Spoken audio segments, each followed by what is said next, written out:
초범인데 기소유예가 가능할까요? 가능성은 있습니다. 반성문은 기본일 뿐이고 이 없음을 증명할 수 있는 객관적인 양형 자료가 반드시 필요합니다.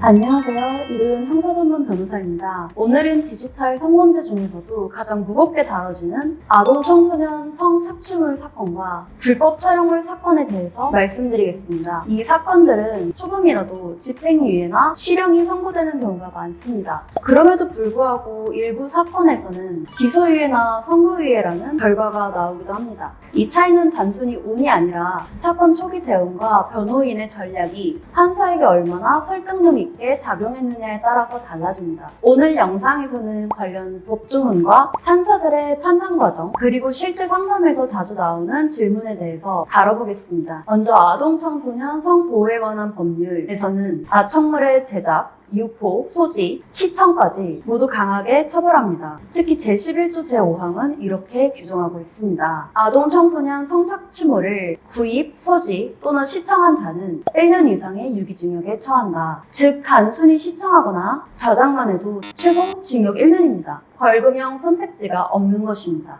그래서 기소유예나 선고유예가 나온다는 것은 극히 예외적인 결과입니다. 이제 불법 촬영물 사건의 법조문과 형량에 대해서 말씀드리겠습니다. 타인의 신체를 의사에 반하여 촬영하면 7년 이하의 징역 또는 5천만 원 이하의 벌금에 처해집니다. 촬영물을 유포하거나 판매하면 더 무겁게 처벌되고요. 특히 제14조 제4항은 다음과 같이 규정하고 있습니다. 촬영물 또는 복제물을 소지, 구입, 저장 또는 시청한 자는 3년 이하의 징역 또는 3천만 원 이하의 벌금에 처한다. 즉 단순 시청만으로도 처벌 대상이 되는 것입니다. 그렇다면 기소유예나 선고유예는 어떤 경우에 가능한 것일까요? 판사는 단순 직감으로 결정을 내리지 않습니다. 판사는 판결을 내릴 때 다음과 같은 프로세스를 거칩니다. 첫 번째, 사건 기록 검토. 판사는 수사 기록, 진술조서, 포렌식 자료, 압수된 영상 개수 등을 모두 확인합니다.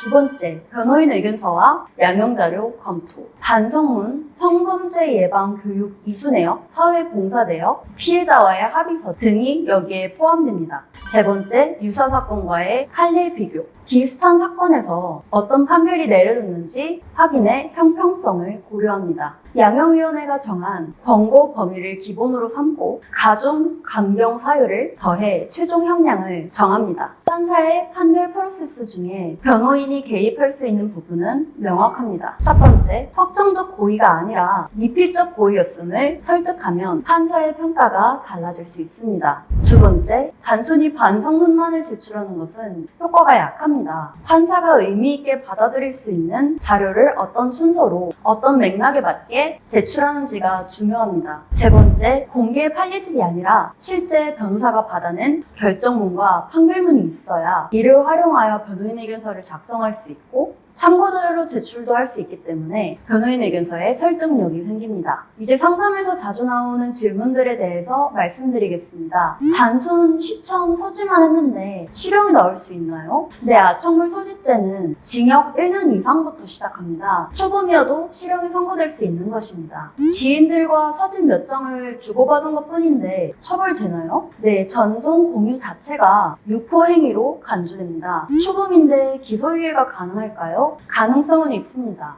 하지만 초범이라는 이유만으로 기소유예를 기대하면 위험합니다. 충분한 준비와 양형 자료가 필요합니다. 반성문만 제출하면 충분할까요? 아닙니다. 반성문은 기본일 뿐이고 반성하고 있음과 재범 가능성이 없음을 증명할 수 있는 객관적인 양형 자료가 반드시 필요합니다. 그리고 어떤 양형 자료가 실제로 재판부 판단에 실질적인 영향을 미칠지 파악하는 것은 바로 변호사의 노하우와 실력입니다. 기소된 뒤에 변호사를 찾아가면 늦은 걸까요? 늦습니다. 이때는 기소유예를 받는 것이 불가능해지기 때문입니다. 이런 경우 전략을 바꿔서 집행유예를 목표로 할 수밖에 없게 됩니다. 아동 청소년 성착취물 사건과 불법 촬영물 사건은 결코 가벼운 사건이 아닙니다. 초범이라고 해서 절대 안심할 수 없고 이 정도는 괜찮겠지 라는 생각이 인생 전체를 바꿔버릴 수도 있습니다. 하지만 사건 초기부터 전략적으로 대응한다면 결과는 달라질 수 있습니다. 저는 여러 사건에서 기소유예와 선고유예를 받아낸 경험이 있습니다. 상담에 오시면 실제 기소유예 결정문과 선고유예 판결문들, 그리고 제가 작성한 변호인 의견서를 직접 확인해 보실 수 있습니다. 디지털 성범죄 절대 혼자 대응하지 마세요. 초기 대응이 곧 성패를 결정합니다. 지금까지 뉴로이어 법률사무소의 이도현 형사 전문 변호사였습니다.